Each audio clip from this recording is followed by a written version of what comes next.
Hello बच्चों, let's see this question. A weightless piston divides the thermal insulated cylinder into the two parts of volume V and 3V. 2 moles of an ideal gas at a pressure 2 atm atmosphere are confined to a part with volume V equals to 1 liter. The remainder of a cylinder is evacuated. The piston is now released and gas expands to fill the entire space of a cylinder. The piston is pressed back to the initial position. Find the increase of internal energy in the process and final temperature of the gas.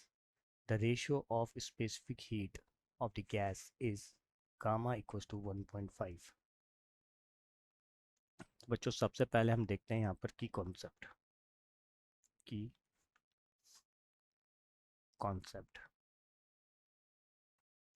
तो बच्चों यहाँ पर जो की concept होगा वो होगा first law of thermodynamics.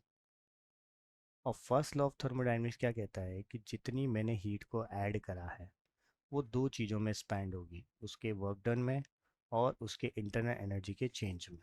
ये क्या है? जो हीट मैंने ऐड की, heat added in system. W क्या है यहाँ पर? Work done by the system या ऑन द सिस्टम हो सकता है, और इंटरनल एनर्जी या तो इंक्रीज या डिक्रीज हो सकती है। तो इंटरनल एनर्जी। तो ये तो होगा हमारा की कॉन्सेप्ट। अब बात करते हैं हम सॉल्यूशन की। सॉल्यूशन। तो बच्चों यहाँ पर क्या कह रखा है कि एक फ्री एक्सपांशन हो रहा है, ठीक है। और यहाँ पर हमें दे रखा है कि पिस्टन को दो पार्ट्स में डिवाइड कर रहा है, ठीक है। एक जहाँ पर वॉल्यूम वी है और दूसरा जहाँ पर वॉल्यूम 3V है, ठीक है। जो हमने गैस लिए वो 2 मोल लिए, ठीक है। और उसका जो प्रेशर है वो क्या है? 2 atm है। ये हमें गिवन है, ठीक है। तो इनिशियली क्या हो रहा है? इन प्री एक्सपांशन, फ्री एक्सपांशन हो रहा है। तो फ्री एक्सपांशन की वजह से अगर हम बात करें आइडियल गैस इक्वेशन से, तो इनिशियल टेम्परेचर क्या हो जाएगा? T equals to ideal gas equation से क्या हो जाएगा? P V upon N R हो जाएगा। ये किससे लिखा है मैंने? आइडियल गैस इक्वेशन से, ठीक है। आइडियल गैस इक्वेशन से ऐसा हो जाएगा। तो अगर फ्री एक्सपांशन हो रहा है बच्चों, तो यहाँ पर जो इंटरनल एनर्जी में जो चेंज होगा वो क्या होगा? ज़ीरो होगा, ठीक है। और टेम्परेचर क्या हो जाएगा? यहाँ पर कांस्टेंट हो जाएगा, ठीक है। अगर टेम्परेचर यहाँ पर कांस्टेंट हो रहा है तो पहले मैं टेम्परेचर निकालता हूँ। मैं प्रेशर मुझे दे रखा है, प्रेशर मुझे क्या दे रखा है? 2 atm दे रखा है। तो न्यूटन पर मीटर स्क्वायर में चेंज करने के लिए 10⁵ से मल्टीप्लाई कर दूंगा तो न्यूटन पर मीटर स्क्वायर में चेंज हो जाएगा, ठीक है। वॉल्यूम, वॉल्यूम हमें क्या दे रखा है? 10⁻³ मीटर क्यूब, ठीक है। और हमारा जो ये सारी चीज़ें हमें दे रखी है और एन भी हमें दे रखा है।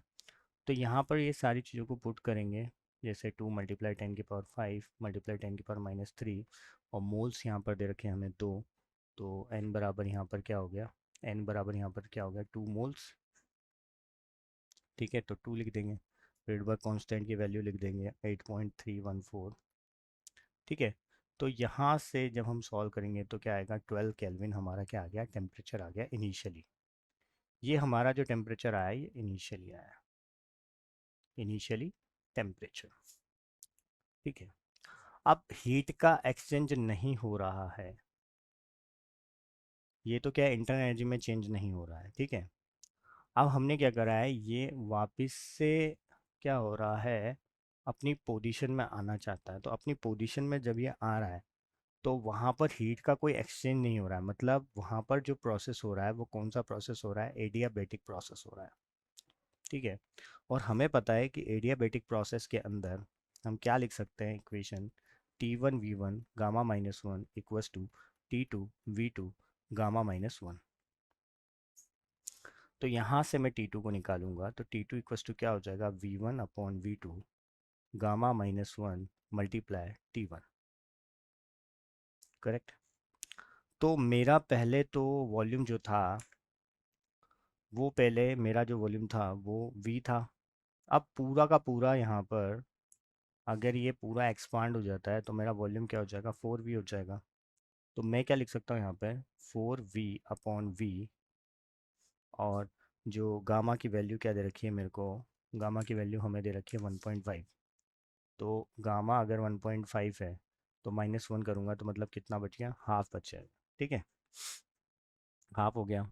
और मल्टीप्लाई में T1 मतलब इनिशियल टेम्परेचर कितना है हमारे पास, 12 केल्विन। ठीक है, जब इसको सॉल्व करूँगा तो मेरा जो T2 है वो कितना निकल रहा है यहाँ पर, 24 केल्विन निकल रहा है। ये मेरा फाइनल टेम्परेचर निकल रहा है। एक तो सॉल्यूशन हमारा ये बनेगा कि इसका फाइनल टेम्परेचर क्या होगा। ठीक है, एक सॉल्यूशन ये हो जाएगा हमारा। उसके बाद हमें ये निकालना है कि inter energy for the free expansion में, तो इंटरनल एनर्जी की बात करूँ तो internal energy in free expansion,